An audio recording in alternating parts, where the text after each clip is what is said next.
Hello everyone. Before we get started, make sure to like and subscribe and leave a comment saying where you're from and when you watched.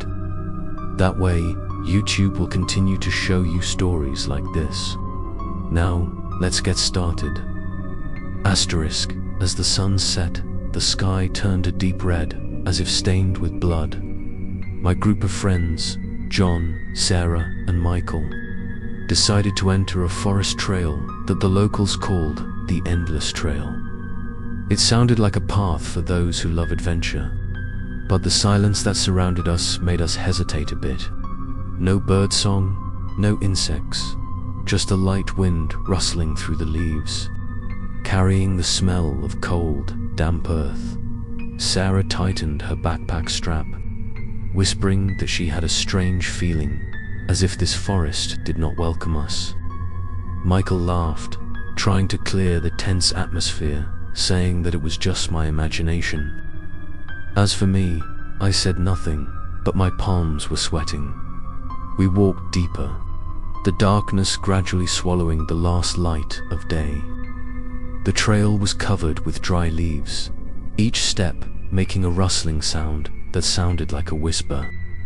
I looked around, realizing that the tree trunks grew close together, towering like a wall blocking the way. There was no opening to see out, only the darkness thickening. John, the leader, stopped and shone his flashlight at a large tree. There was a crude X carved into the trunk. He frowned, then said that perhaps someone had passed by and left a mark.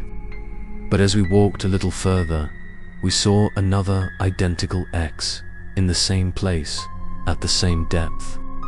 At first, everyone thought it was just a coincidence, but when the mark repeated itself a third time, the atmosphere became heavy. Sarah began to pray quietly, and Michael sarcastically tried to hide his anxiety. I felt as if something was watching us from deep in the darkness. Every time I turned around, I could only see the shadows of the trees overlapping, but my heart was pounding, signaling that something was wrong. After walking a while, John suggested we take a break. We sat down on a mossy rock, but when I looked closely, I was stunned. The rock was exactly the same shape as the one we had passed a few hundred meters earlier. Not only the shape, but the crack and moss were also identical down to every detail. I tried to reassure myself that maybe in the forest, similar rocks were normal, but deep down, I knew something was wrong. Michael took out his phone to check the GPS, but the screen showed a blank location. No signal, no map, just a dot floating in the white mist.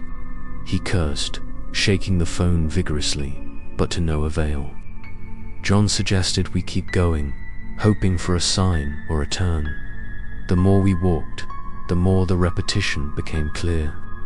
The tree with the X, the mossy rock, the dry grass in an arc. All of it appeared over and over again. Sarah started crying, claiming we were stuck in a loop. Michael argued, claiming she was paranoid. John tried to stay calm, but his eyes showed fear.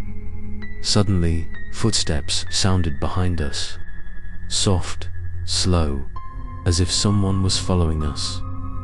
I spun around, the flashlight beam scanning everywhere, but saw nothing but pitch blackness. No one, no animal, just the footsteps that disappeared when the light hit, then reappeared when we continued walking. My heart was pounding. I whispered that maybe we weren't alone. Sarah held my hand, trembling. Michael was silent for the first time, and John tightened his grip on the small knife he carried. We walked faster, but the footsteps echoed, following each beat, like a terrifying song that never ended. Suddenly, a strong wind blew, carrying a horrible screech. Leaves flew wildly, like ghosts, laughing at our despair. The flashlight flickered and went out, leaving us in pitch black. I groped around in panic, But when I turned the light back on, I saw that the path ahead had changed. No longer a straight path, but a perfect circle. Connecting to where we were, Sarah screamed, clutching her face, and Michael backed away, nearly falling. John gritted his teeth, trying to stay calm, but I could see his hands shaking. Before our eyes, the trail looped in a distinct loop, as if the forest were laughing at us, trapping us in a twisted game. I began to understand that the endless trail was more than a name. It was a terrifying reality. Every step we took only brought us to the starting point. There was no escape, no salvation, only a waiting for something in the darkness to come closer. We stood there, for people shivering in the darkness, feeling the hopelessness spread.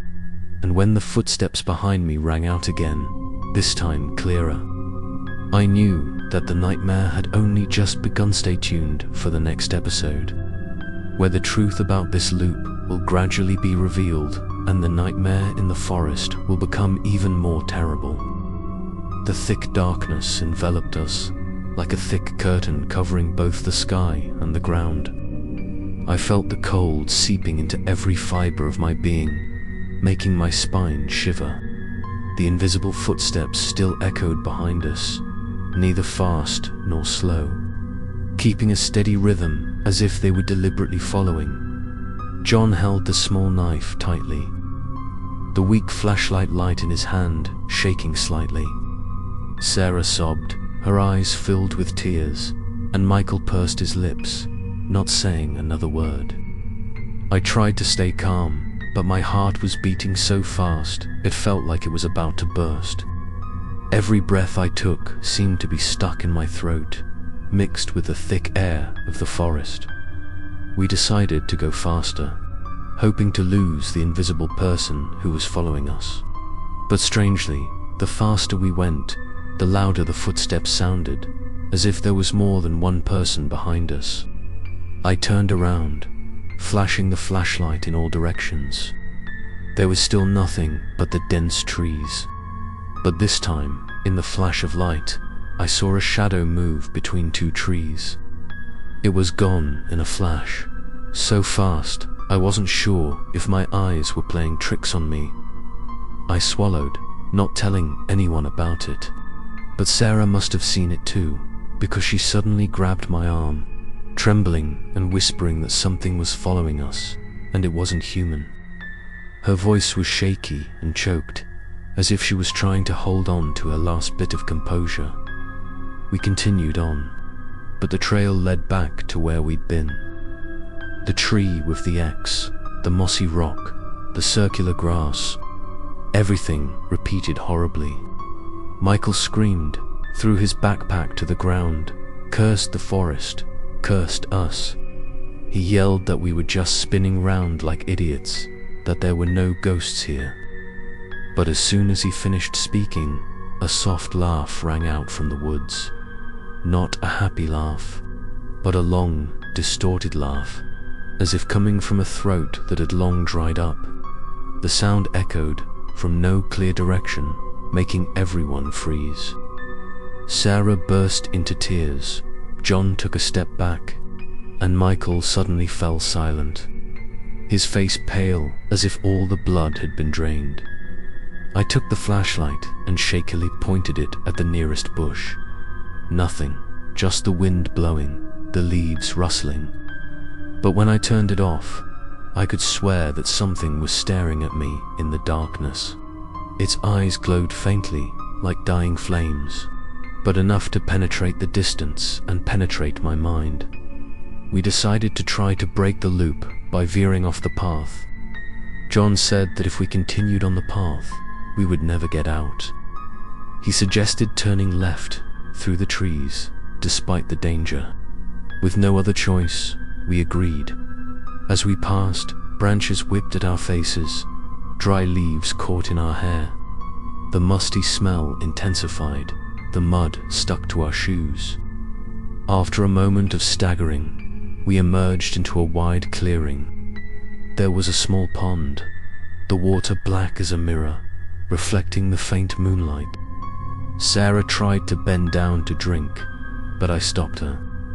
Our reflections in the mirror water did not look real. My shadow was thinner, eyes sunken, mouth twisted into a terrifying smile. John's shadow had no eyes, just an empty dark hole. Sarah saw herself lying motionless, and Michael saw his shadow turning back, holding a knife, approaching him. We all screamed, backing away from the water. The waves rippled gently, but the reflection in the pond remained still. Staring at us, we ran, panicked, rushing back into the forest. The footsteps behind us had become a run now, rushing, following. I felt a chill run down my neck, like there was a breath on the back of my neck. John yelled for everyone to run faster, but when I turned around, I saw a long black hand touch his shoulder. He fell to his knees, the knife flying away. Michael and I hurried to pull him up, but John's face was pale, his eyes wide open, his mouth mumbling incoherent words. Sarah screamed until her voice was hoarse, tears streaming down her face. We knew that something in this forest had touched him, and he would never be the same again. The darkness was still there. The twisted laughter rang out again, this time closer than ever, and when we turned back, I realized the horrifying truth. The tree with the X appeared right in front of us. We were back in the same place, but this time there were not only scratches, but new, deep scratches, as if carved by claws. The nightmare is not over. It has only begun to unfold another layer of horrorware. The mystery behind the new engravings will be revealed, and the presence in the darkness will come closer than ever. The tree in front of us was a gruesome sight.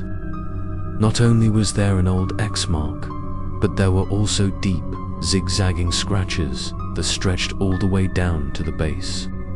Each scratch was imprinted on the wood as if it had been made by something inhuman. Sarah stood there, eyes wide, her hand trembling as she pointed at the scratches.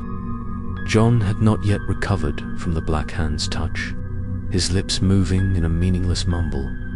Michael, trying to look strong, stepped forward and touched the scratch. He immediately pulled back, exclaiming that the surface of the tree was icy, so cold it burned. He looked at me, his eyes bewildered, and then whispered that perhaps someone or something was leaving a mark, a territorial ritual. No one responded. We all stood still, listening to the wind whistling through the trees. But amid the wind, there was another faint sound. The sound of claws scratching wood. The sound echoed from afar, rhythmic, lingering, as if an invisible hand were carving new marks. Sarah sobbed, saying, "We couldn't stay here any longer." She begged everyone to turn back and find the exit. Michael snapped, saying that going back would only lead us back to the same spot. He gestured for everyone to keep going, hoping the loop would eventually break. John continued walking slowly, his eyes blank, as if pulled by some unseen force. We walked, but after a few minutes, we were back at the same tree with the scratch marks. This time, the scratches weren't the same. They were longer, more numerous, as if some hand had just continued to carve them as we walked. I felt goosebumps rise all over my body, realizing that we weren't just trapped, we were being watched, and that someone was leaving signs to prove its presence.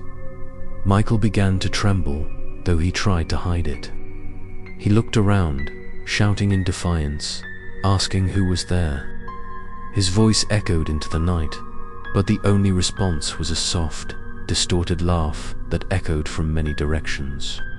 It seemed to come from the trees, from the ground, from the darkness that enveloped us. Sarah collapsed to the ground, holding her head and sobbing.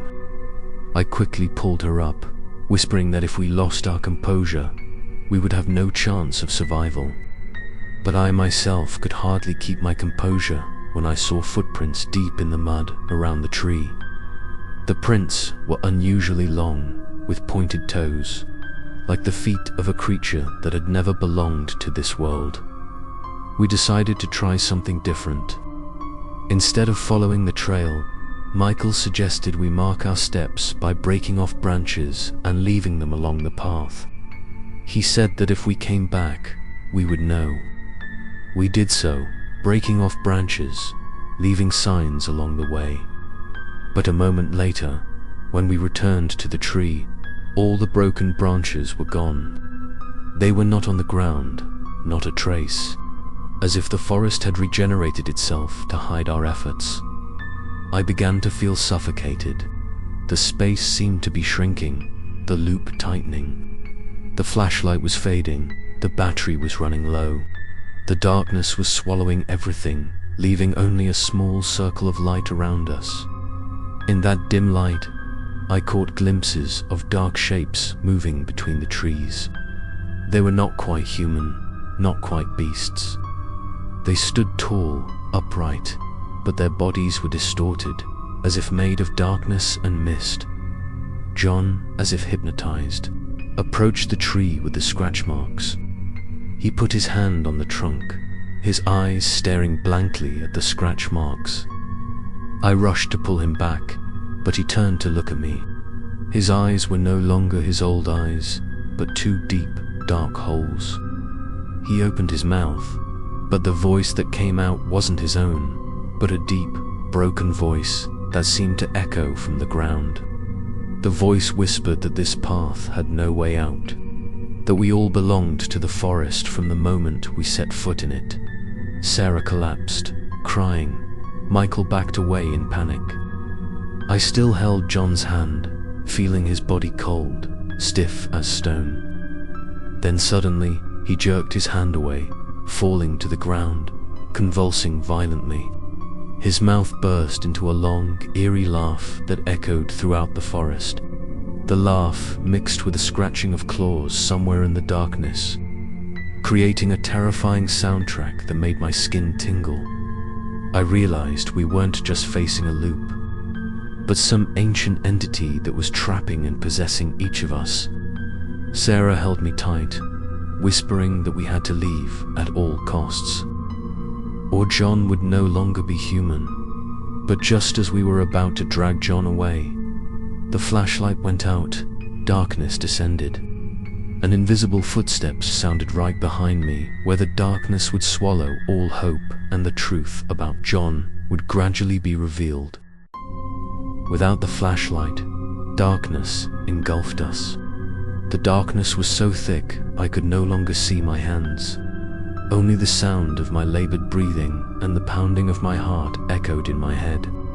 Sarah sobbed, hugging my arm tightly, and Michael was shaking so much that the lighter he tried to light repeatedly made a rattling sound. But the fire wouldn't catch, only giving off a few small sparks before going out immediately in the pitch blackness. The footsteps sounded clearer than ever. They were no longer far away, but right behind us, each heavy step crunching on dry leaves. I tried to turn around but saw nothing, only a distinct feeling that something was standing right behind me, too close for the weak light to penetrate.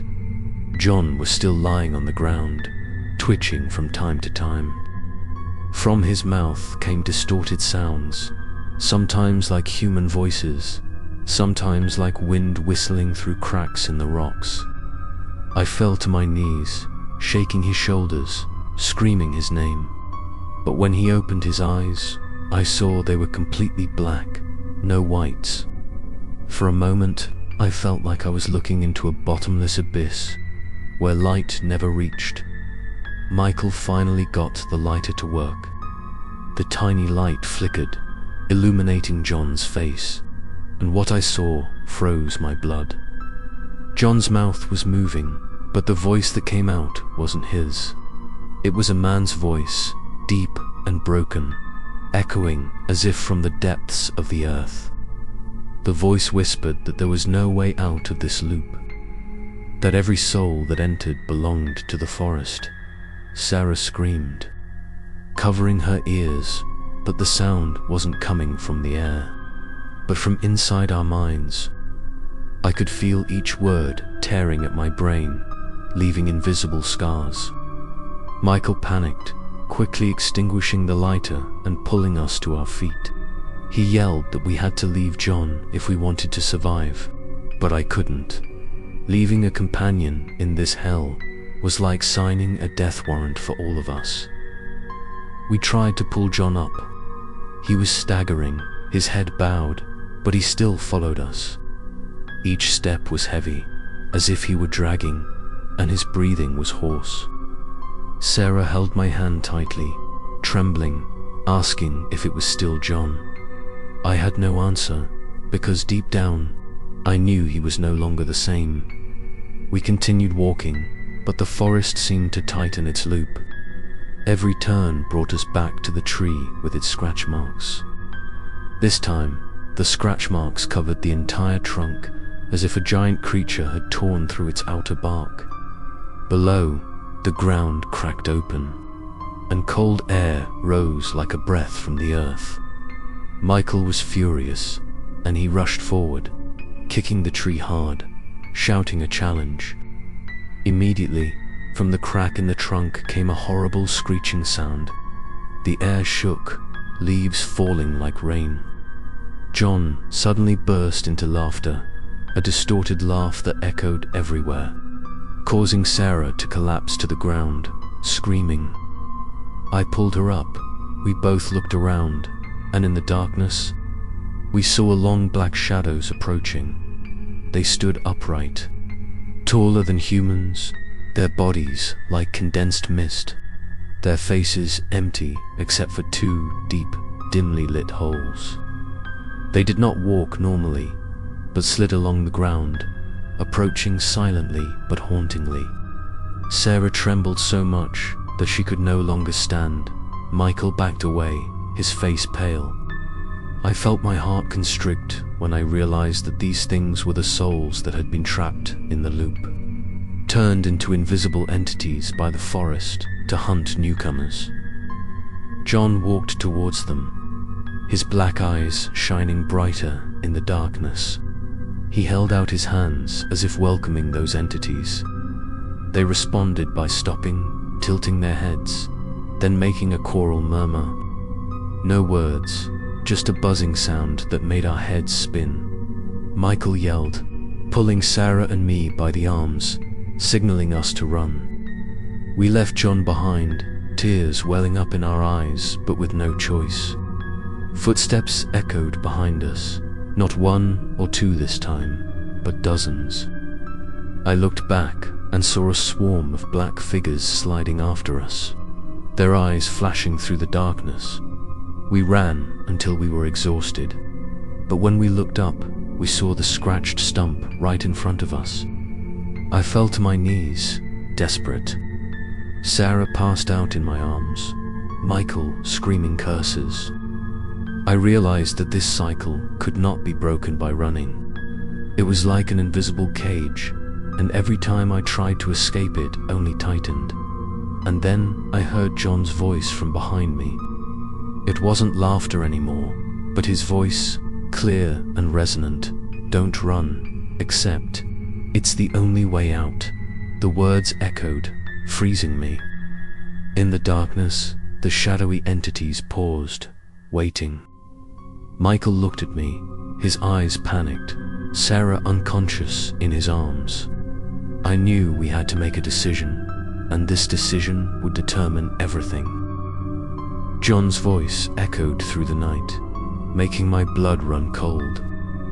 It was no longer a lifeless moan, but his voice, clear and strong, but with an indescribable emptiness. He stood in the darkness, his black eyes glowing, his hand raised as if signaling us to stop running. Michael shouted in protest, shaking his head repeatedly, insisting that it wasn't John. He tugged at my arm. But I stood frozen, unable to take my eyes off my old friend. Sarah was still lying unconscious, her breathing weak, her face pale. I knew that if we continued to run around in this invisible cage, we would exhaust ourselves and die. But if I listened to John, I feared the price would be even more terrible. The shadows hovering between the trees remained still, as if waiting. I could clearly feel their invisible gazes boring into my mind, urging me to move forward.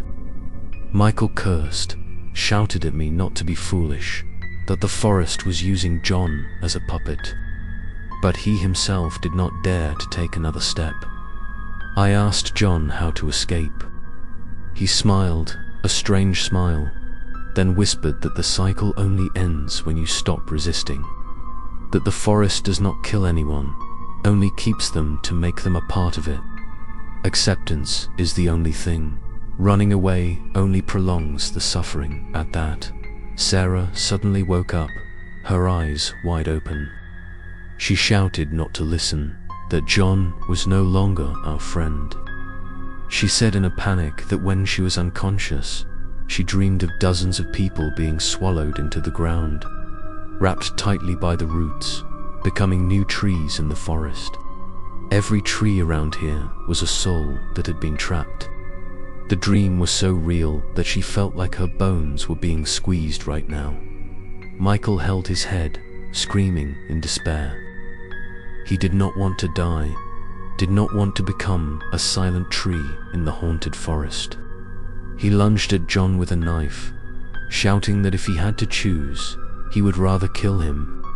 But just as the blade was about to touch, John disappeared right before our eyes, leaving a misty void.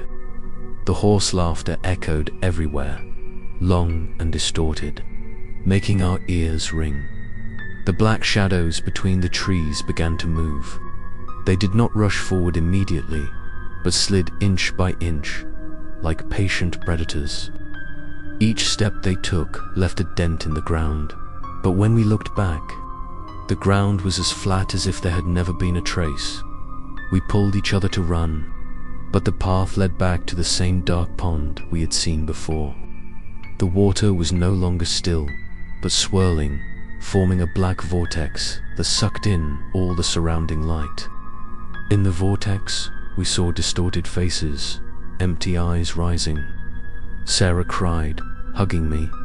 Michael threw the knife into the pond in a panic. The knife disappeared instantly, as if it had never existed.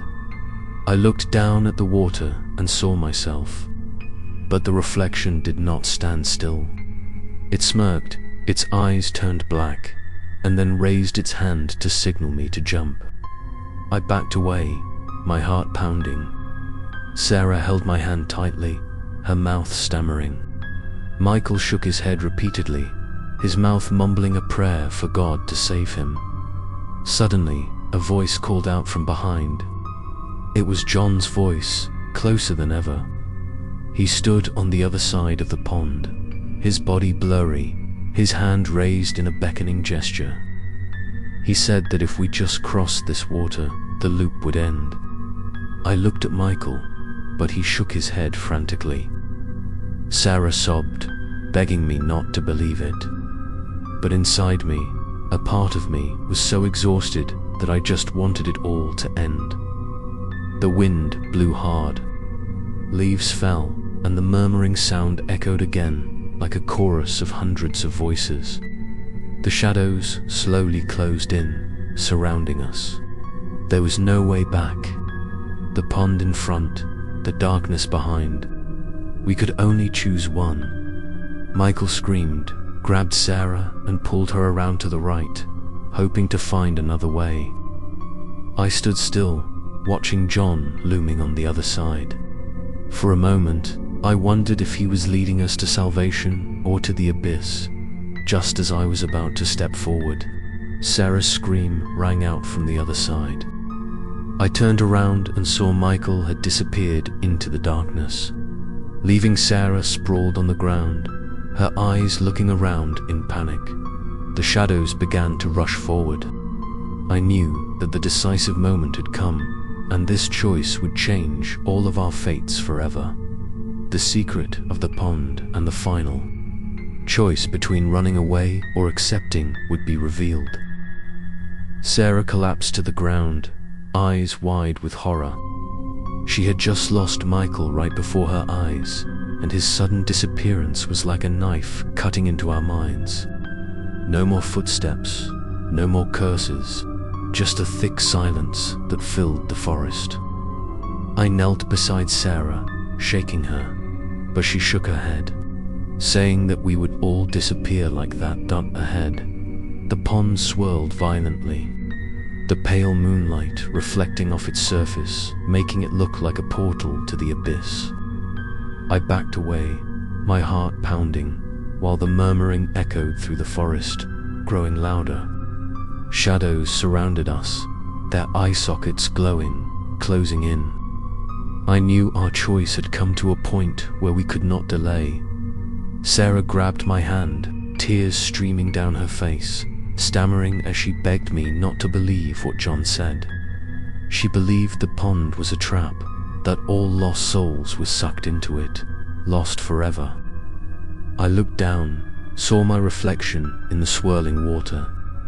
The reflection smirked, its eyes dark and deep like John's. It raised its hand, signaling me to jump. A cold wind brushed the back of my neck. I turned, saw John standing vaguely on the other side, his voice echoing in my bones. "This is the only way out. Step through. Let the forest embrace you." His voice was a mixture of pleading and command. "Making me feel pity and fear," Sarah screamed, grabbing my arm, trying to pull me back. But the circle of darkness tightened, leaving only the pond as an empty space.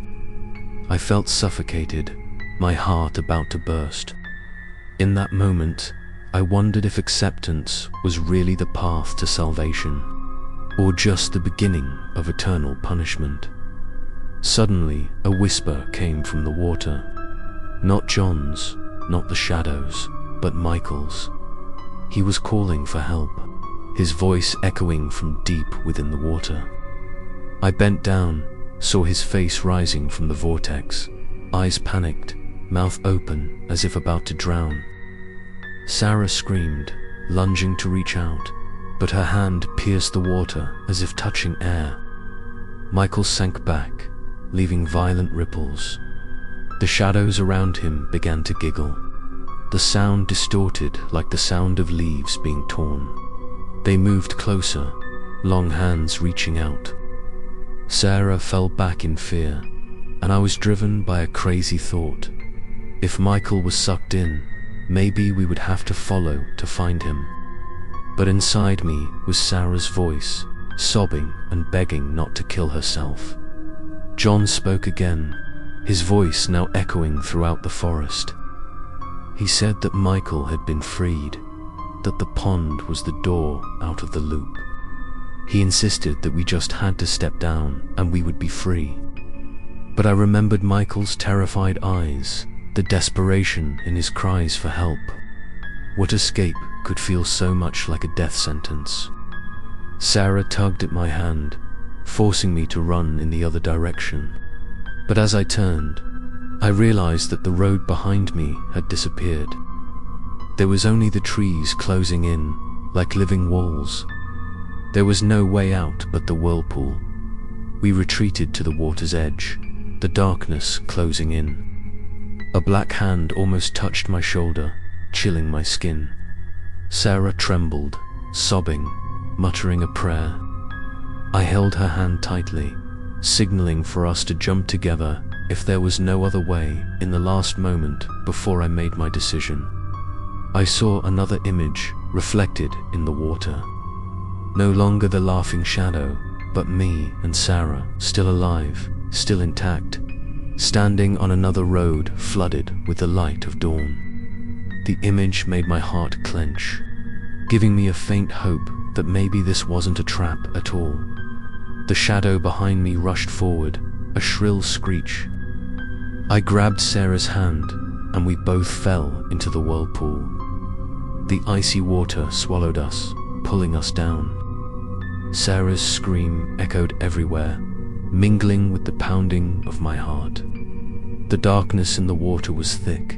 The air was gone. I was suffocating. But a faint light flashed in the distance.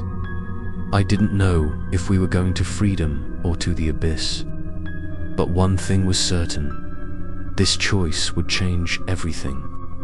And the nightmare was just beginning to unfold to a new, more terrifying level where the secret of the whirlpool and our fate in the depths would be revealed. The cold water squeezed my body, pulling Sarah and me deeper into the vortex. The suffocation rose. My lungs felt like they were about to burst. Sarah struggled desperately, her hands clutching my arms as if to hold on to her last breath. All around, the darkness was thick but scattered with dim lights like floating fireflies. I opened my eyes in the black water, and my heart clenched as I saw distorted faces floating. They were not living people, but ghosts, their eyes wide and lifeless, their mouths open in utter fear.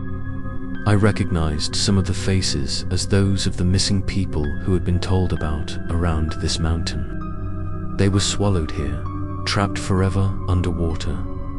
Sarah tried to scream, but only foam came from her mouth. I pulled her closer, using all my strength to push us both toward the pale blue light in the distance. But the vortex seemed endless, pulling us back, like 1,000 cold hands holding us back.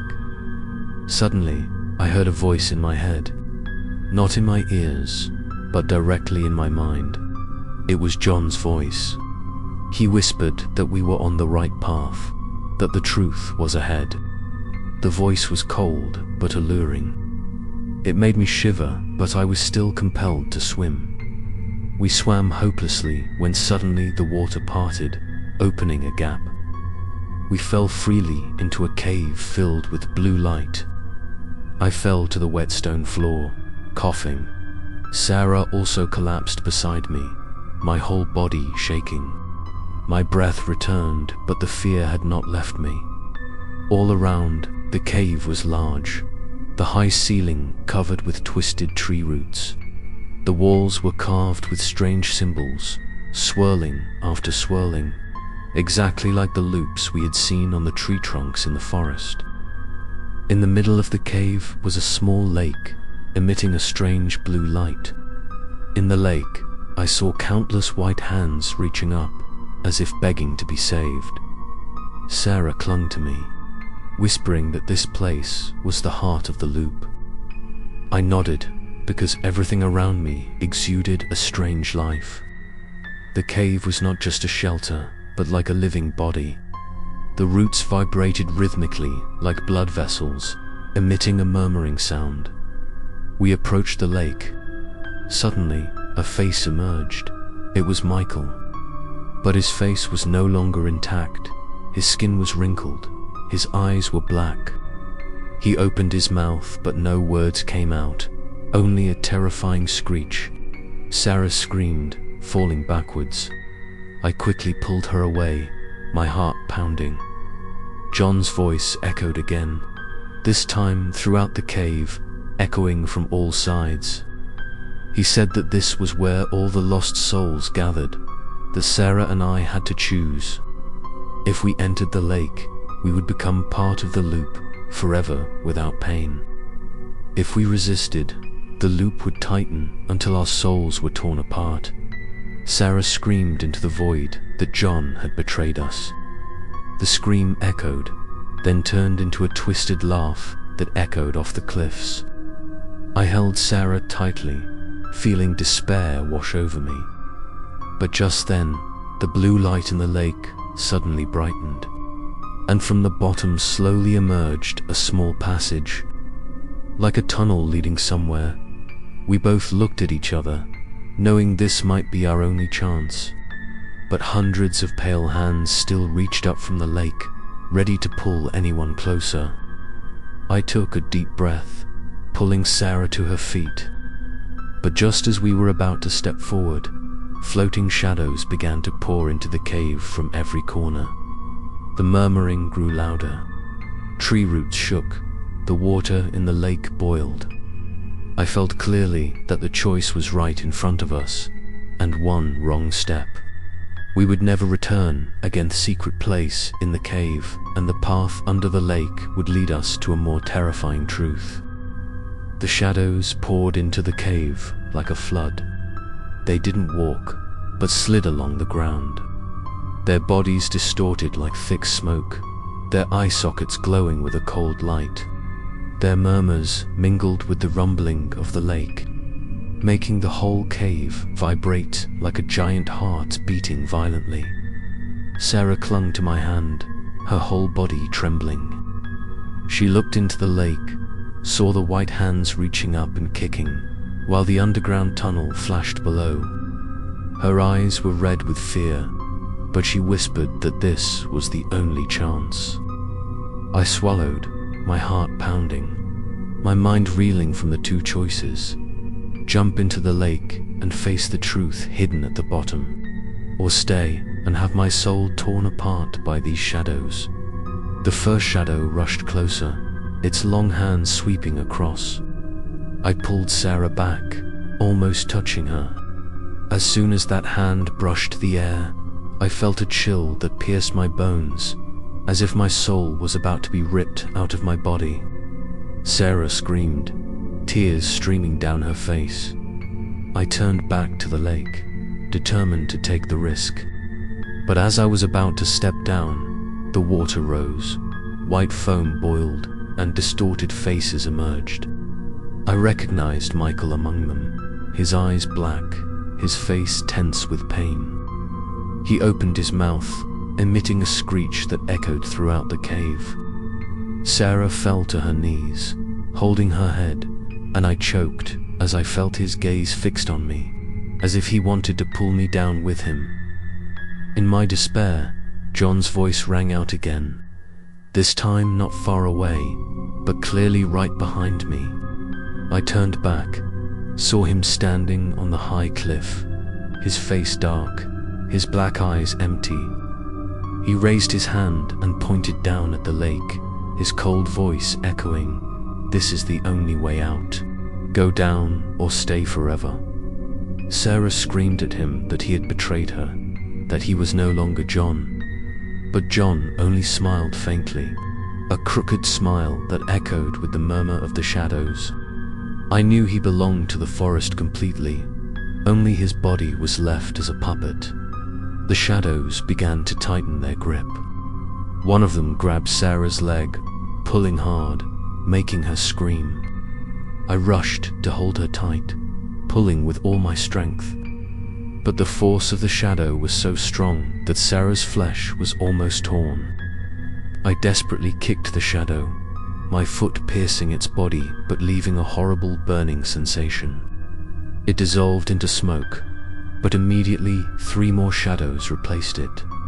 Sarah looked at me, her eyes filled with tears, saying through ragged breaths, "We have no other choice." I nodded, knowing that if we hesitated any longer, we would both disappear in this cave. I pulled Sarah to her feet and ran towards the lake. The darkness screamed, dozens of hands reaching out to stop us, but we jumped before they could squeeze. The cold water surrounded us, but this time it didn't feel as suffocating as before. Instead, I felt like I was being pulled at a terrifying speed. Sarah held me tight, and we both spiraled deeper into the vortex. Below, the green light grew brighter, illuminating the moldy stone walls covered in swirling symbols. I recognized this as the same symbol that had been repeating since entering the forest, now transformed into a tunnel leading straight down to the abyss. Whispers surrounded us everywhere. Hundreds of voices mixed together. Some begged for release, some cried, and some giggled. The sound made my head spin, like needles piercing my brain.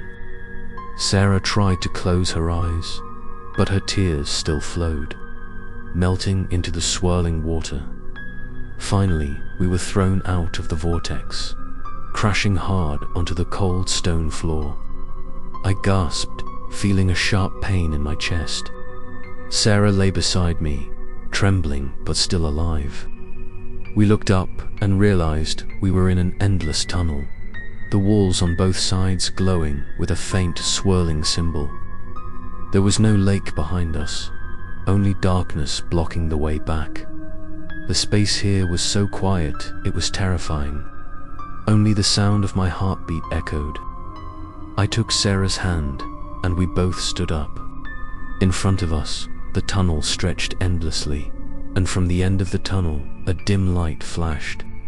I didn't know if it was hope or another trap, but there was no turning back now. We began to walk, each step echoing in the tunnel, blending with the murmur that still lingered in my head. The nightmare didn't end when we jumped into the lake. It only opened a deeper level, where a terrible secret awaited, where the endless tunnel would lead to the truth buried in the ground, and the nightmare would become even more terrifying. The dark tunnel stretched on forever, only the faintly glowing, swirling symbols on the cliffs to guide us. Each step echoed hollowly, as if from an infinite distance.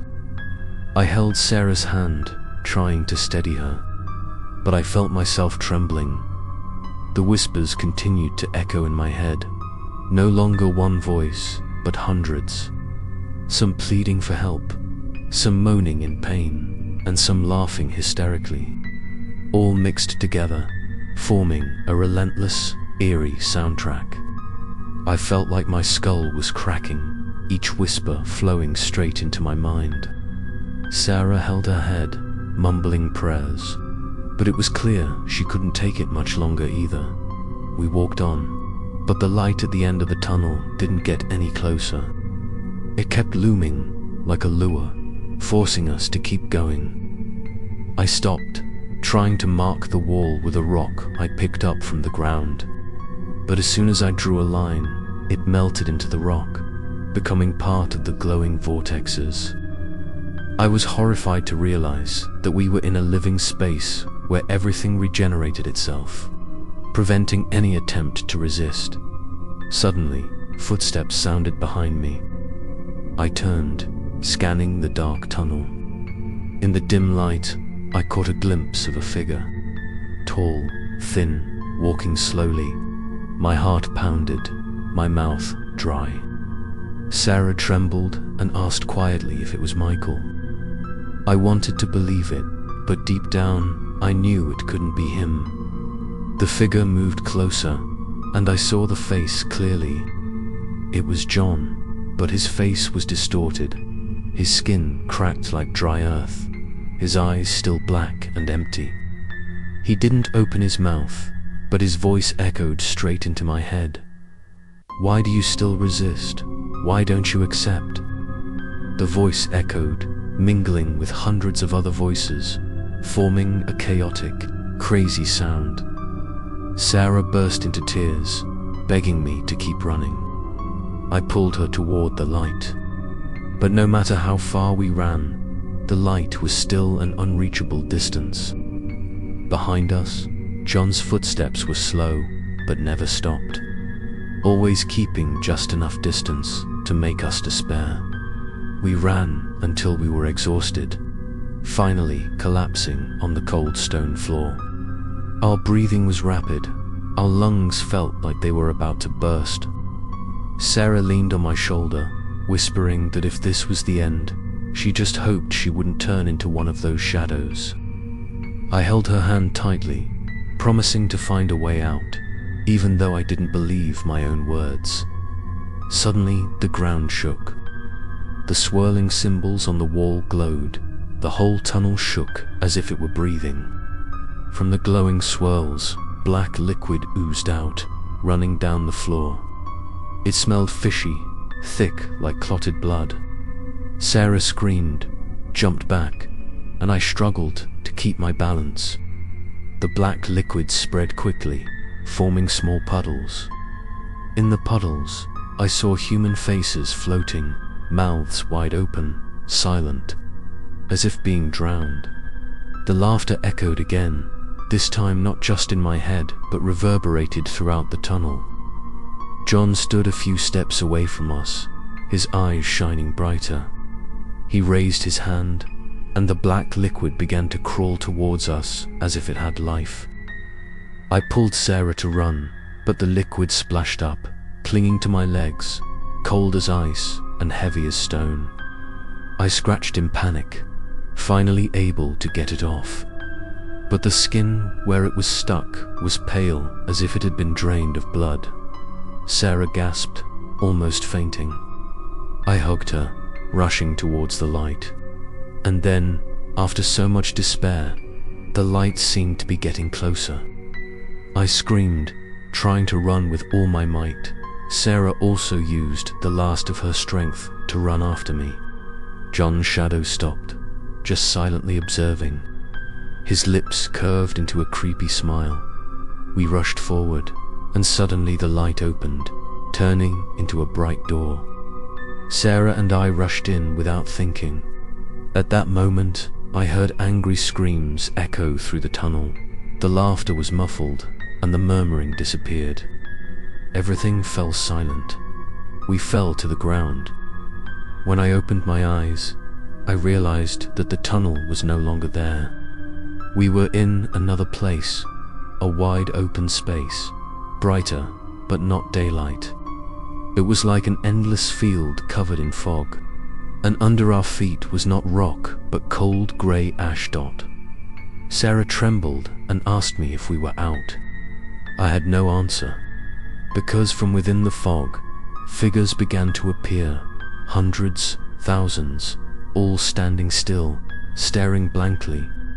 And between them I saw Michael, his face full of despair, approaching where the truth in the misty field would be revealed and Michael's secret would expose us to new horrors. The foggy field stretched endlessly, with no beginning or end. Each step on the thick layer of grey ash made a dry sound, like the sound of bones breaking. Sarah and I stood alone in the sea of motionless people. Thousands of figures lined up in a messy line, all silent, their empty eyes reflecting a dull light. The air here was so thick that every breath was heavy. Sarah grabbed my arm, her hand cold. She whispered that they were no longer human, they were just standing corpses, their souls sucked out. I looked around, clearly feeling hundreds of soulless eyes fixed on me, making my heart pound in the sea of people. A familiar figure stepped out. Michael. He walked slowly, his legs dragging, but his face still had traces of humanity. Unlike the other soulless people, his eyes still had a fragile light, but there was a deep despair in them. Sarah burst into tears, calling his name. I tried to hold her back, but she broke free, running straight to Michael. He stood there, looking at Sarah, his lips moving, but no words came out. When Sarah touched his hand, his whole body shook violently. Then he fell to the ground. His mouth let out a distorted scream, both human and echoing from the abyss. I pulled Sarah back, but she wouldn't let go. Michael held her hand tightly, stammering that he had seen the truth underwater. His voice was shaky and broken, but enough to make me shiver. He said that all of those standing here were once escapees, and this field of mist was where they were trapped forever. Unable to go forward or back, Sarah sobbed, asking how to escape. Michael smiled faintly, a smile both painful and insane. He pointed to the distance, where the mist was thicker, and said that there was a door there, but to open it, there would be a terrible price to pay. I swallowed, a cold feeling running down my spine. Suddenly, the soulless people around us moved at the same time. They all turned their heads towards Sarah and me, their hollow eyes shining dimly. They didn't walk fast, just slowly approaching, but there were too many of them. Each step made the ground shake. I pulled Sarah and Michael back, my heart pounding like it was about to explode. Michael shouted, his voice echoing across the field, telling us to run. He stood in front, trying to stop the soulless people. Sarah cried, not wanting to leave him again. But Michael turned back, his eyes full of determination, pleading that this was the only chance for the two of us to survive. I pulled Sarah running, her tears streaming down. Behind me, Michael's screams echoed, then were drowned out by the collective groans of the soulless people. I turned back, just in time to see his figure being swept into the sea of people. Disappearing into the mist, we ran aimlessly, the ash under our feet splashing. The sound of footsteps echoed behind us, hundreds of lifeless figures chasing after us. Sarah fell. I quickly pulled her up, even though my whole body was tired. Finally, from within the fog, I saw a faint streak of light. My heart flashed with fragile hope. We ran with all our might towards it, but the closer we got, the thicker the fog became. The whispers rang out again, clearer this time, calling my name over and over again, urging me to stop. I gritted my teeth and continued running, pulling Sarah along. When we were almost to the streak of light, the ground under our feet suddenly cracked. Sarah and I slid down, falling into the darkness. Our screams echoed in the void, and then everything fell silent. I opened my eyes and found myself and Sarah standing in a completely different place. No more fog, no more sea of lifeless people. Before us was a giant stone gate, covered in swirling, glowing symbols. The gate shook with each movement, as if something enormous was waiting behind it. Sarah held my hand tightly, whispering that this could be the way out, or it could be the final prison. I looked at the gate, feeling a surge of fear, but also knowing that we had no choice but to open it, where the giant stone gate would reveal the hidden truth and lead us to the end of the loop of horror. The giant stone gate stood before us, more than 10 meters tall, covered in swirling symbols that glowed green. Each swirl overlapped each other, moving gently as if breathing. Sarah and I stood still, our hearts pounding like drums, our throats dry. The air around us was thick, as if compressed by an invisible force. Sarah whispered that this place was like the heart of the forest, the source of everything. I nodded, although I was not sure myself. But I knew one thing for sure: if we could not open this gate, we would be trapped in the loop forever. I moved closer, placing my hand on the cold stone surface. Immediately, a current of electricity ran through my body, making me jump, almost collapsing. In that moment, an image flashed in my mind. I saw countless people, generation after generation, each step lost in this forest. All of them came before the gate, but no one escaped. They either vanished or merged into the loop, becoming part of the darkness. Sarah held me tightly, trembling, asking if there was another way. I couldn't answer, because as soon as I placed my hand on the gate, a familiar voice echoed in my head. "It was John," he whispered. "Open the gate, let the loop complete." I was startled, spun around. There was no one behind me, just a hazy grey mist. But John's voice was still ringing, clear, urgent. Sarah held her ears, screaming that she heard it too. It wasn't just John, but hundreds of other voices, whispering together, urging us to open the gate. I took a deep breath, mustered up my courage, and placed both hands on the surface of the gate. Sarah grabbed my hand, begging me to stop, but it was too late.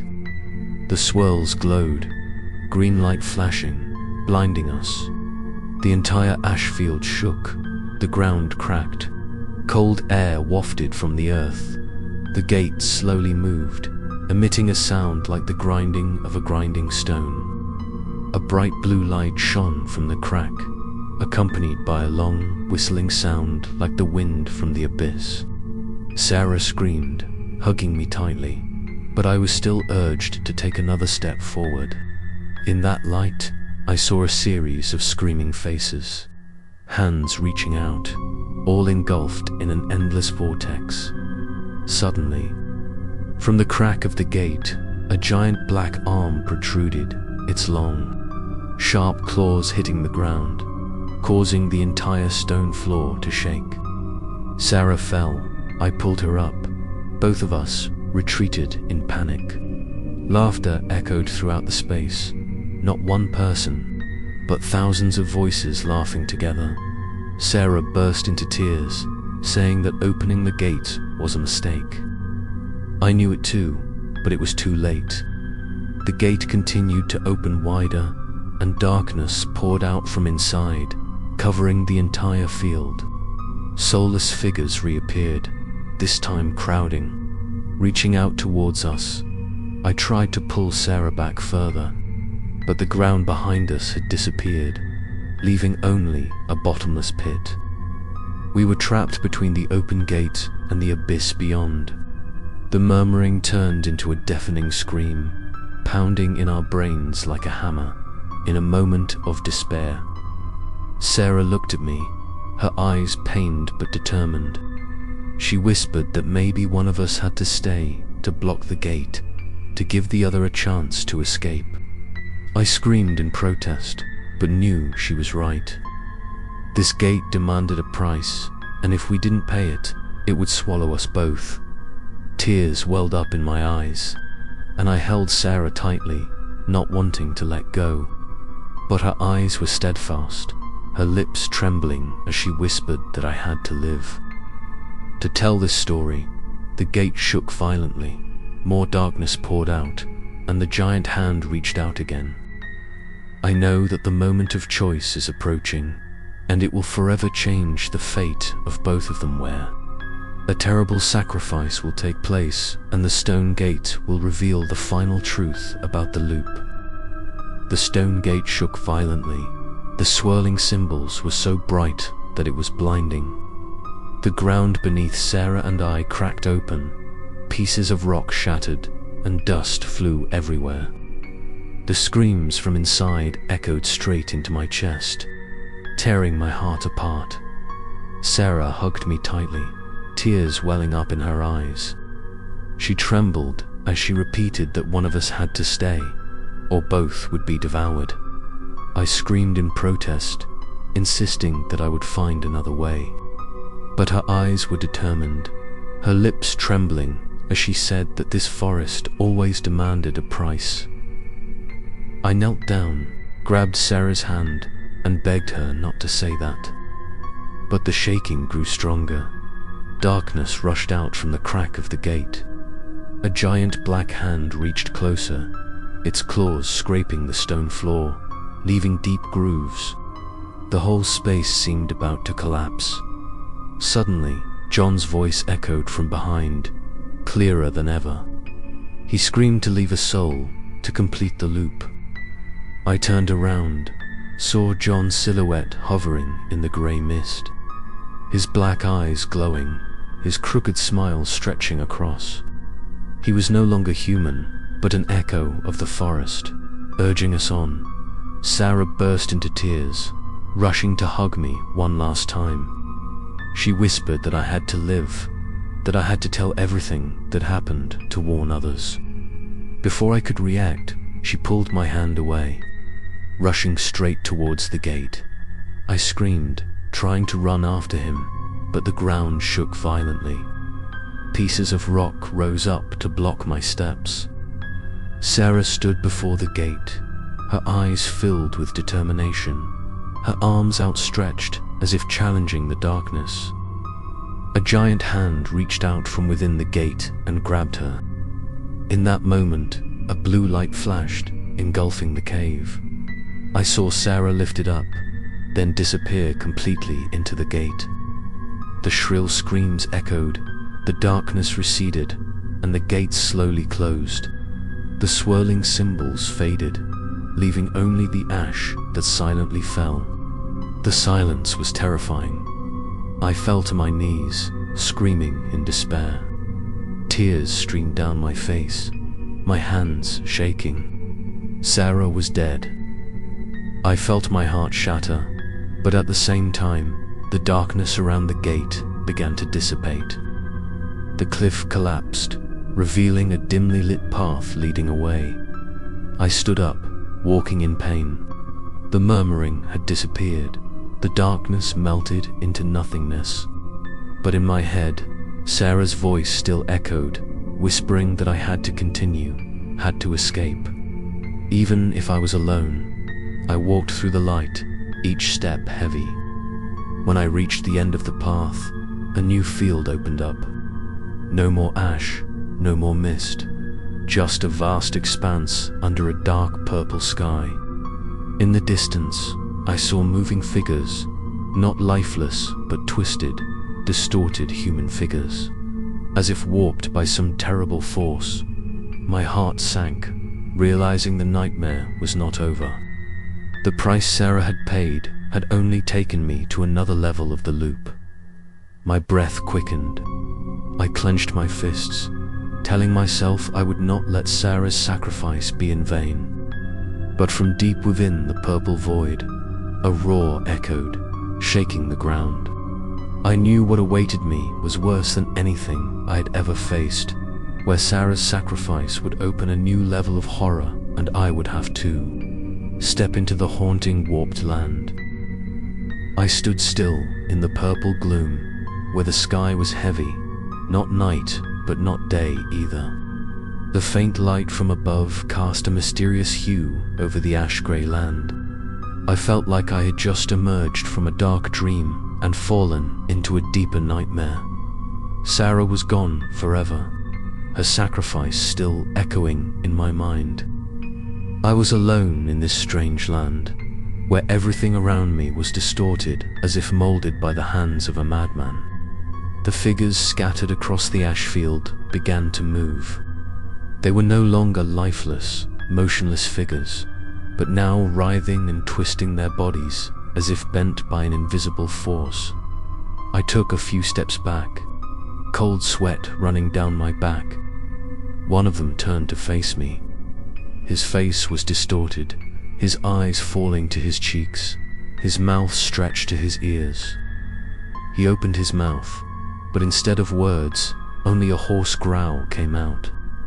I wanted to scream, but my throat was blocked, and I could only swallow my fear. The roar grew louder from afar.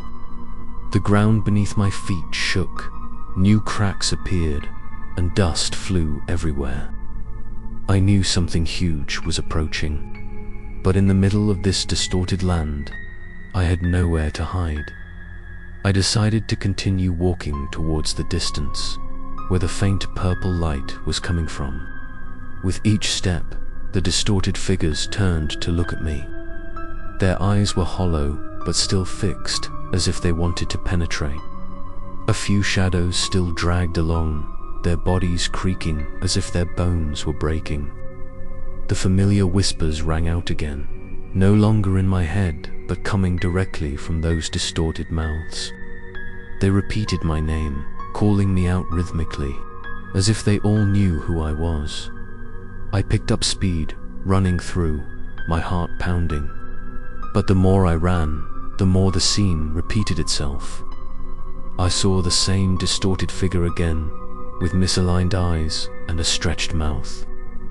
I understood that this land was also a loop, but not a loop of the path, but a loop of fear itself.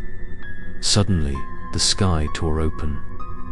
A giant crack opened, and a crimson light poured down. From it came a deep roar, so loud that my ears rang. The figures around me knelt down simultaneously, their mouths emitting incoherent shouts. I knew that the one coming was the master of this land, and I was just an uninvited intruder in that moment. I remembered Sarah. Her sacrifice could not be in vain. I could not fall here, could not let the loop swallow me like thousands before. I clenched my fists, trying to muster all my strength to run towards the purple crack of light. But as I approached, the ground cracked open, and from within rose grey, bony arms. They gripped my legs, pulling me down. I screamed, trying to struggle, but they held on tighter, fingers cold as ice, sharp as claws. In my despair, I saw ahead, in the dim purple light, a small door appeared. It was not as majestic as the stone gate before, just a rotten wooden door, standing alone in the middle of nowhere. But in my eyes at that moment, it was the only hope. I used all my strength to jerk my leg, kicking away the hands that were clinging, then ran at full speed towards the door. The roar behind me resounded, the whole sky was red. I knew that the giant was very close. "Sarah," I whispered in my head, "lead the way." And I rushed forward, grabbing the cold handle of the door, where the rotten wooden door in the warped land would open and reveal a new level of horror in the loop. I gripped the cold handle of the rotten wooden door. The grey fingers underneath still dug into my legs, trying to pull me down into the ashes. The sky behind me was red, the roar of the giant getting closer. I knew that if I didn't open the door soon, I would be swallowed. With all my remaining strength, I turned the handle. The hinges screeched, the door slowly opened. Immediately, the sound of pouring rain echoed out, so clear and vivid that I thought I was standing in a real storm. The cool steam hit my face, completely different from the dry, stuffy place where I was standing. I pulled Sarah out of my mind, as if calling her name to gain strength, then threw myself through the crack in the door. In an instant, all the grey hands, the roar, the red light behind me disappeared. I fell into another world. The wooden door slammed shut behind me. I lay face down on the ground, feeling the cold water seeping through my clothes. When I looked up, I was stunned. In front of me was another forest, but completely different from the one I had lost. Here, the rain fell incessantly, each heavy drop falling on the leaves, blending into a rustling sound that echoed throughout the space. The sky was dark, but not the nightmare purple color like before. But the sky was filled with heavy black clouds, continuously shooting down cold silver lightning. I stood up, my whole body was soaked. The cold wind blew past, making me shiver. All around, the trees were tall, their trunks bent, but all were covered with damp green moss, as if they had been in the rain for 1,000 years. Under my feet, the mud was thick. Each step made a terrifying thud-thud sound. The sound of rain brought a feeling both familiar and strange. For a moment, I felt like I was being washed away from despair. But the deeper I went, the more I realized that this sound was unnatural. It echoed so steadily, as if someone had deliberately recreated the sound of rain to distract me. I looked up, and my heart sank. On the branches of the trees, black shadows hovered, their figures twisted, their eyes shining white in the rain. They stood still, not moving, but their gazes seemed fixed on me. Even though the sound of the rain was all around me, I could still hear every murmur that escaped them, like a song in the rain. I walked on, trying to ignore it, but the singing grew louder. I heard fragments of words, as if calling my name, recalling memories that only I knew. My heart pounding, I turned left, then right, but the rain seemed endless. Suddenly, a shadow swooped down from above, landing hard in front of me. Water splashed, the figure became clearer. It was Michael, but his face was distorted, his skin wrinkled, his eyes shining white. He opened his mouth, but instead of words, only the sound of the rain pouring down harder echoed through his mouth like a hollow loudspeaker. I backed away, my heart pounding in my chest. Michael stepped forward, each step shaking the ground.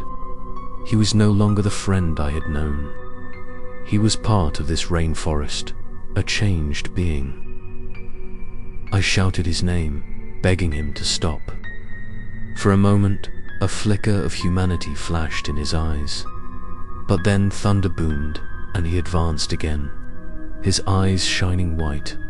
I broke into a run, the sound of the rain tearing at my ears. The shadows on the trees began to fall, one by one, surrounding me. The singing in the rain turned into a deafening scream. I struggled, tripped, mud splashing.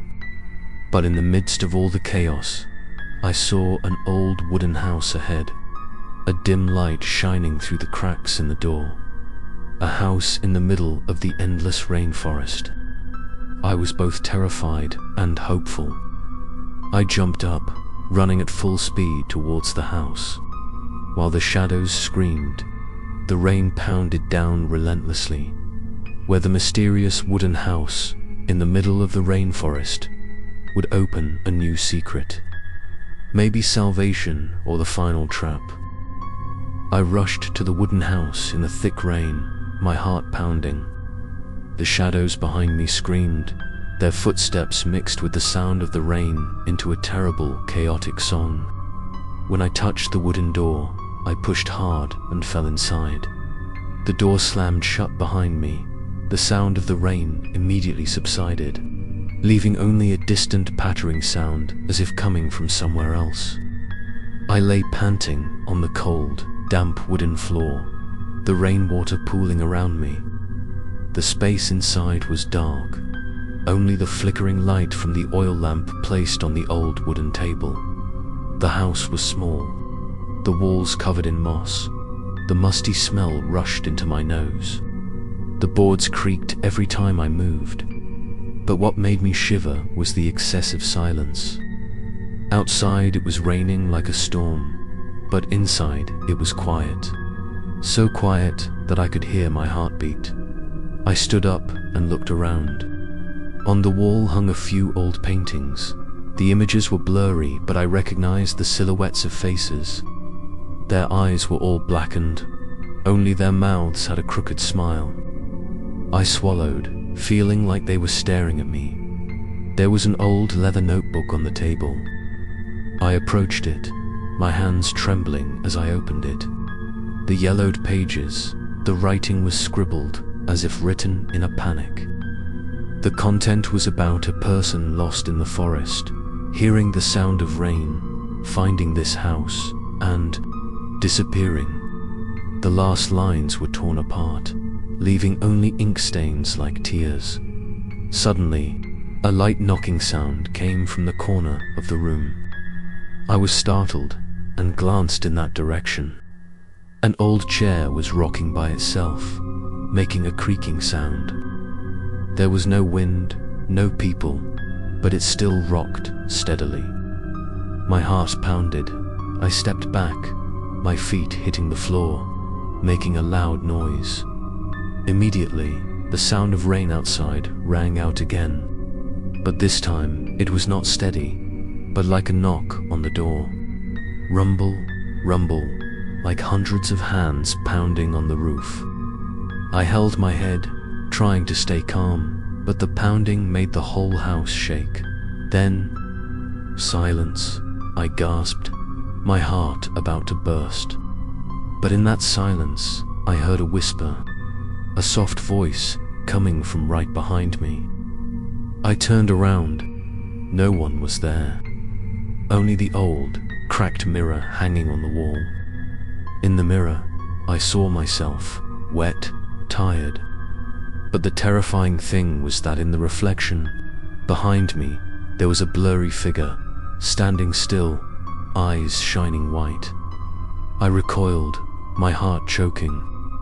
The figure in the mirror did not disappear. It came closer, only in the mirror, while the room was empty. I fell to my knees, wanting to scream, but my throat was numb. The oil lamp flickered and then went out. The house was plunged into darkness. I heard footsteps on the wooden floor, slowly approaching. I couldn't see anything, but each sound screeched in my ears like nails scraping wood. I crawled back toward the door, intending to run, but when I touched it, I panicked and realized it was gone. Instead, there was a smooth wooden wall, no way out. I was trapped. The whispers rang out again, more, this time dense, surrounding me. I felt cold all over my body, as if an invisible hand was placed on my shoulder, on my neck, squeezing. I screamed, desperate in the darkness. Suddenly, the oil lamp turned back on. On the table, the leather notebook opened to a new page. Automatically, the handwriting appeared line by line before my eyes. It wrote my name. I was stunned. My heart stopped. I backed away, bumping into the cracked mirror. In the mirror, I no longer saw myself, but Sarah. She stood there, her eyes sad, her hand raised as if calling me. I reached out to touch it, but the mirror was cold, reflecting the distorted smile that gradually spread across her face. My breath quickened, my mind spinning. I knew I was standing on the boundary between reality and illusion, between hope and the final trap, where the secret of the wooden house in the rain would be revealed, and I would face a new life or death choice. The flickering kerosene lamp illuminated the decaying room. I stood frozen in front of the cracked mirror where Sarah had just appeared with a distorted smile. Cold sweat broke out on my forehead, my heart pounding like a drum.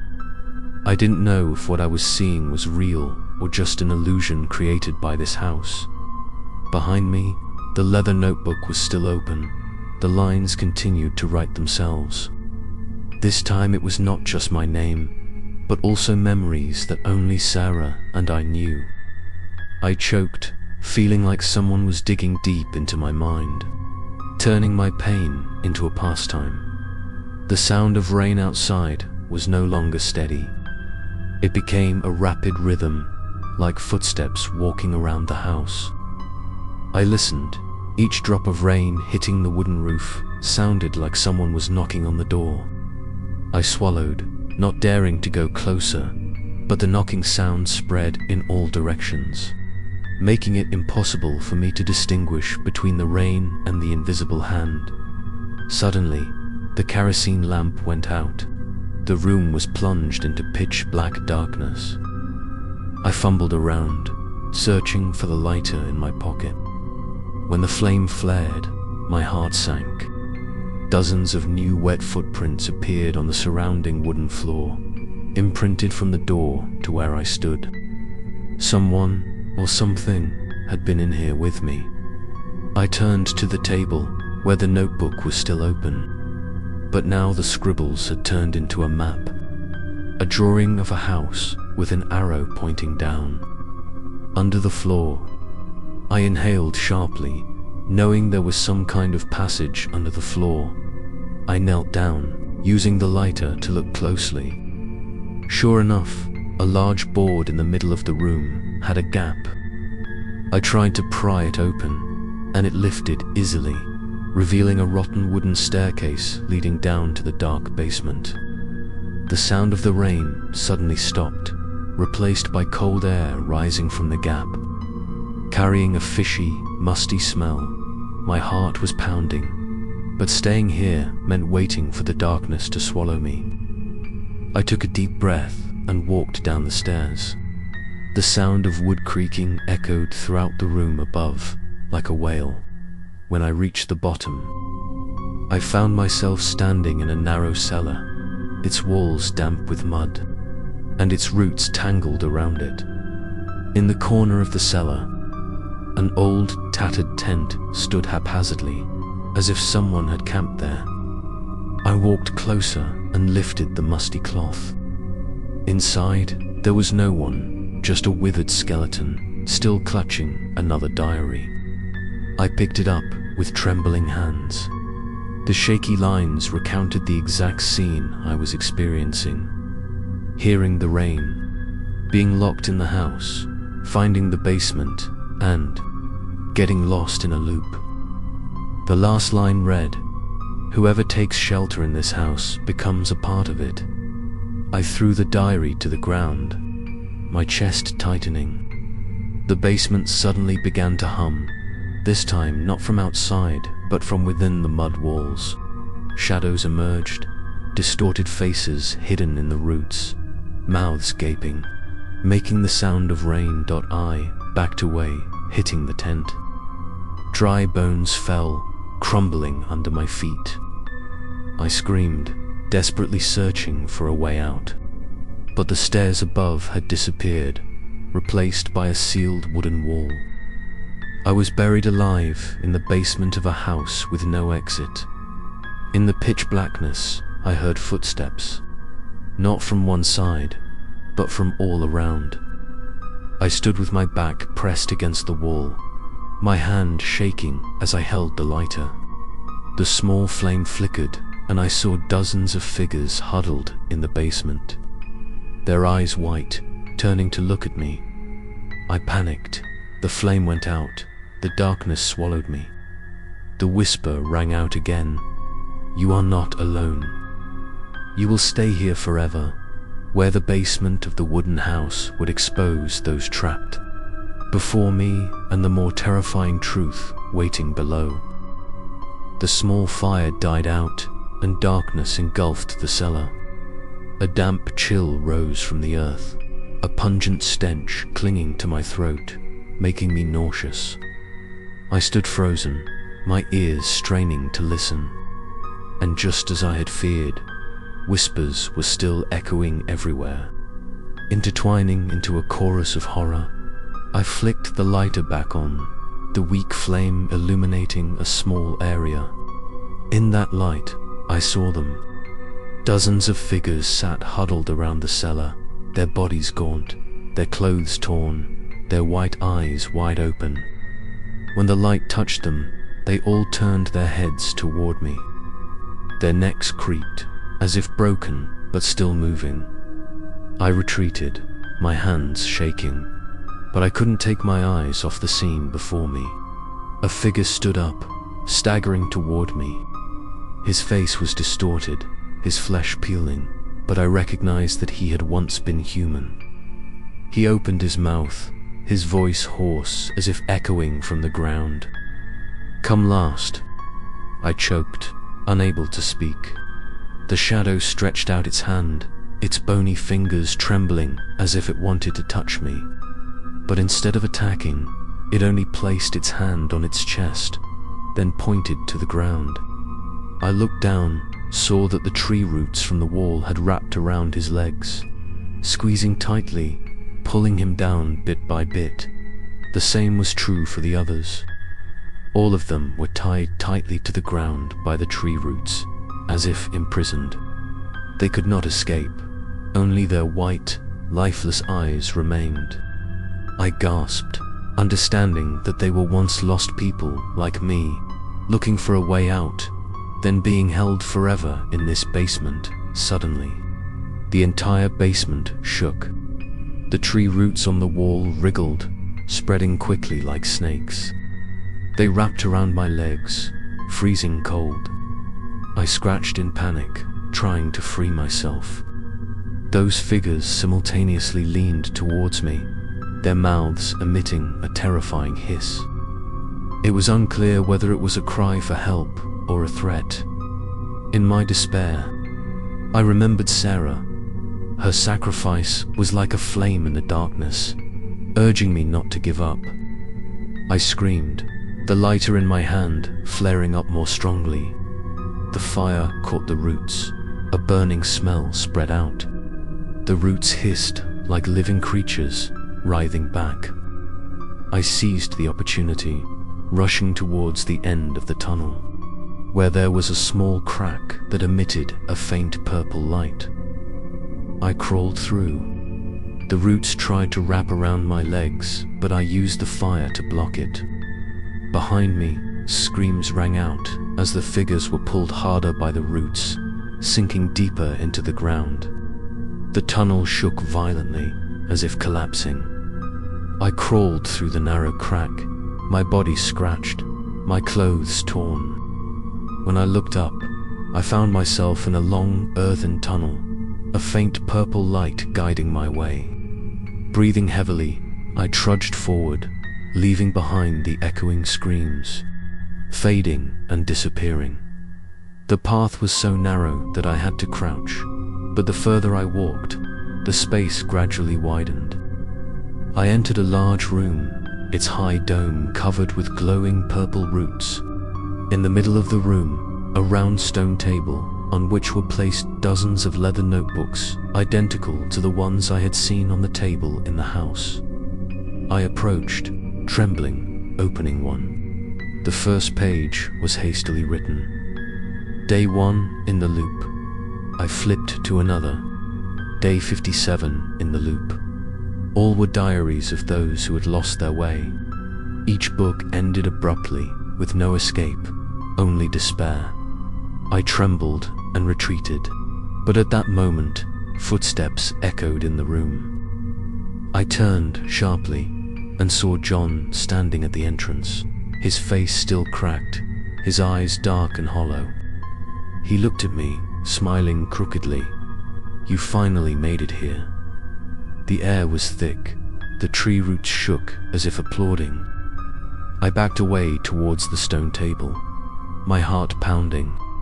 John advanced, each step filling the darkness. I knew that the decisive moment had come, and the most terrifying truth was about to be revealed. John moved closer, the darkness following his footsteps. His face was distorted, his deep black eyes made me shiver. I stepped back, my hand trembling on the stone table covered with leather notebooks. The room echoed with the sound of tree roots shaking, as if in sync with John's breathing. He paused, his half-smile spreading. "Don't you understand?" His voice echoed in the air, without opening his mouth. "You're not the first, and you certainly won't be the last. We all walk the same path. We all choose the same." I shouted, asking him what this loop was, who created it, and why he betrayed us. John laughed hoarsely, the sound like 1,000 twigs snapping. He pointed at the notebooks. "They asked the same thing you did. And where are they now?" I looked around, the swirling symbol on the wall, vibrating, glowing purple. In that light, I saw faces hidden in the roots, mouths wide open, silent. I gasped, realizing they were the people who had left diaries. They had become part of this room. John stepped closer, his eyes boring into me. "This forest doesn't kill, it only keeps. It feeds on fear, on the memories of those who stray. The more you resist, the tighter it squeezes. The more you hope, the more it laughs." I shook my head, refusing to accept it. I screamed that Sarah had sacrificed herself to save me, that I would not let that sacrifice be in vain. John paused for a moment at the sound of her name. His eyes fluttered, but immediately became blank again. "She has chosen the price. What about you? Are you ready to pay?" I choked. John pointed to the stone table. A notebook opened, a blank page appeared, the pen automatically engraved. The words slowly appeared. Day 1 of the loop. My name. I recoiled, horrified to realize the notebook was about me. John leaned in and whispered, "If you put your hand on it, the loop will be complete. You will no longer be afraid. You will become a part of me." The roots echoed, the room shook, the purple walls glowed. I felt a pressure build in my chest, as if forcing me to bend down to the stone table. In my ears, whispers mixed together, hundreds of voices calling out in unison. "Put your hand down. Put your hand down." I held my head, screaming. Memories of Sarah, of Michael, of the soulless ones in the mist rushed back. They had all chosen and were trapped forever. If I put my hand down too, it would all end, but how? John held out his hand, his black eyes glowing. He said that resistance would only prolong my pain. I trembled, my hand almost touching the page. But at that moment, I saw, on another notebook, the last line blurred. "Don't sign. There's still a way out." My heart pounded. I backed away, shouting at John that I wouldn't write my name. His face changed color. His crooked smile turned into an angry roar. The roots in the room stretched out like thousands of snakes. Rushing towards me, I ran, avoiding the branches that whipped down. The purple light flashed violently. The room seemed to collapse. At the end of the room, I saw a narrow, dimly lit crack, like an exit. I struggled to run towards it, while John's voice echoed everywhere. "You can't escape. The loop never ends." I rushed towards the crack of light, my body torn, blood flowing, but did not stop. Inside the crack, the cold wind blew, carrying the smell of freedom, but also containing something more terrible. I threw myself through the crack of light, my body hitting the cold stone surface on the other side. My breath was coming in gasps, my heart pounding in my chest. Behind me, John's screams echoed, reverberating in my head like angry flames. I knew he wasn't gone. He was still part of the loop and would continue to hunt me. I struggled to get up, looking around. The crack of light disappeared behind me, replaced by a pitch-black darkness. In front of me, a narrow path stretched out, flanked by stone walls, thick with tree roots. No longer the purple light as before, but only a heavy black shadow, making every step suffocating. I walked slowly, my breath echoing. Suddenly, from the darkness, a hand reached out, its claws grazing my shoulder. I turned around, just in time to see the glowing eyes before disappearing. I quickened my pace, but the sound of footsteps followed closely behind me, as if the darkness was coming to life, chasing me. The memory of Sarah came flooding back, of her last smile before she disappeared into the stone gate. I heard her voice in my head. I didn't know if it was real or made by the forest, reminding me to run, to live. But mixed in with it was John's voice, mocking, hissing that my resistance would only prolong my suffering. The path led me to a wide clearing. In the middle, stone pillars stood upright. Around them were traces of those who had been here. A rotten backpack, a rusty knife, a few torn pieces of paper. I bent down to pick them up. On the paper, I could still read a few words. "He will take revenge." Before I could understand, the atmosphere changed. The cold wind blew hard. The darkness on the cliffs flowed down like liquid. From there, giant black shadows appeared, skinny bodies, twice my height, bright white eyes and mouths wide open to the ears. They turned to me at the same time, their angry gazes as if they wanted to tear me apart. I backed away, my heart pounding. One of them stepped forward, his voice like a howling wind. "You refused. You resisted. The loop will punish." I trembled, knowing that I had provoked the forest's revenge. I turned and ran, the roar echoing behind me. The shadows moved extremely fast, only a few beats to close in. I rushed between the stone pillars, breathing heavily. Sweat and blood mixed together. Although tired, I knew that if I stopped, I would be torn apart. Ahead, I saw a broken stone bridge leading across the abyss. Below, the darkness was thick, echoing the murmur of 1,000 souls. I had no choice. I rushed onto the bridge, each stone slab swaying under my feet. Behind, the shadows rushed forward, the roar shaking. A stone slab broke. I almost fell into the abyss. I held on tight, trying to pull myself up. In an instant, I saw dozens of hands reaching up from the abyss, trying to pull me down. I screamed loudly, jumped over the broken part with all my strength, and fell hard on the other side. When I looked up, I saw the black figure stopped on the other side of the bridge, not stepping over. They just stood there watching, their eyes shining in the darkness, their mouths emitting long, resentful screams. I understood that the forest would not let me go. It would continue to hunt, would take revenge until I succumbed. I sat down, panting, but ahead, I recognized a path leading up, where a pale light flashed. I knew that I could not stop, because every step could be the last dot, where the path leading up would open a new level of that loop, and the revenge of the forest would be even more terrifying. I struggled to climb the narrow stone path, my scratched hands clinging to the moss-covered steps. Below, the black figure stood still, its white eyes watching, its screams echoing like a curse.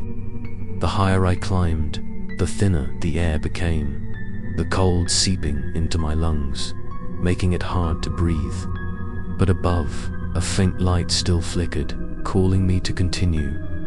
With each step, I heard whispers, first John's voice, then others, men's, women's, children's, all blended together, repeating a single sentence. There is no way out. I shook my head, covering my ears, but the whispers seeped straight into my mind. Finally, I stepped out of the stone path. Before my eyes opened a vast space. It was not the familiar gloomy forest, nor the cellar or the wooden house, but a giant circle surrounded by towering ancient trees, the tops of leaves disappearing into the endless darkness. In the middle of the circle was a still lake, its surface reflecting the light like a mirror. I walked to the edge, my heart sinking as I saw that the water reflected not the sky, but the familiar trail, the dark forest where I had started. I saw myself, lost in the mist, stepping into the first loop. Breathing heavily, I turned the other way, but all paths were blocked by giant tree trunks, their barks etched with swirling purple symbols. I understood everything I had passed.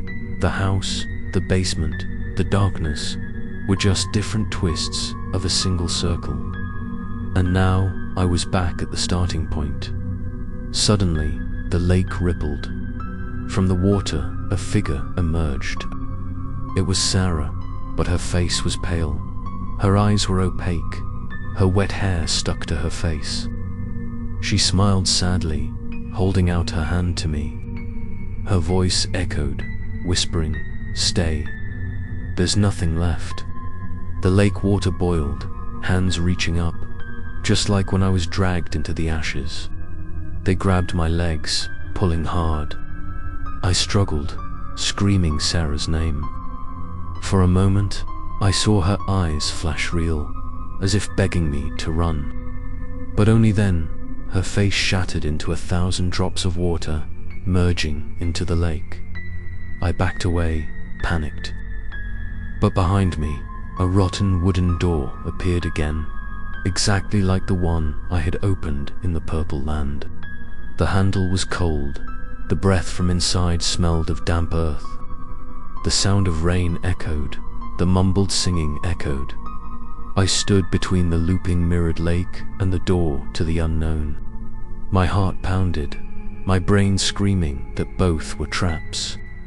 But if I didn't choose, the darkness would come and I would be swallowed. I closed my eyes, took a deep breath, and put my hand on the door. The door hissed open, revealing a dark void. I stepped inside, trembling. The door slammed shut behind me. When I opened my eyes, I found myself standing on a dark, foggy forest trail, exactly as I had started. My heart was crushed. I was back at the beginning. It was all just an endless loop, devouring the souls of those who dared to enter. In the distance, I heard footsteps. A strange voice called out in panic. I turned to see someone else, someone new, entering the path. He didn't know what was waiting. I wanted to shout a warning, but my throat was tight. The loop had begun again, and I was now just a shadow in its story. Because the loop of the forest would never end, and there would always be new victims. Entering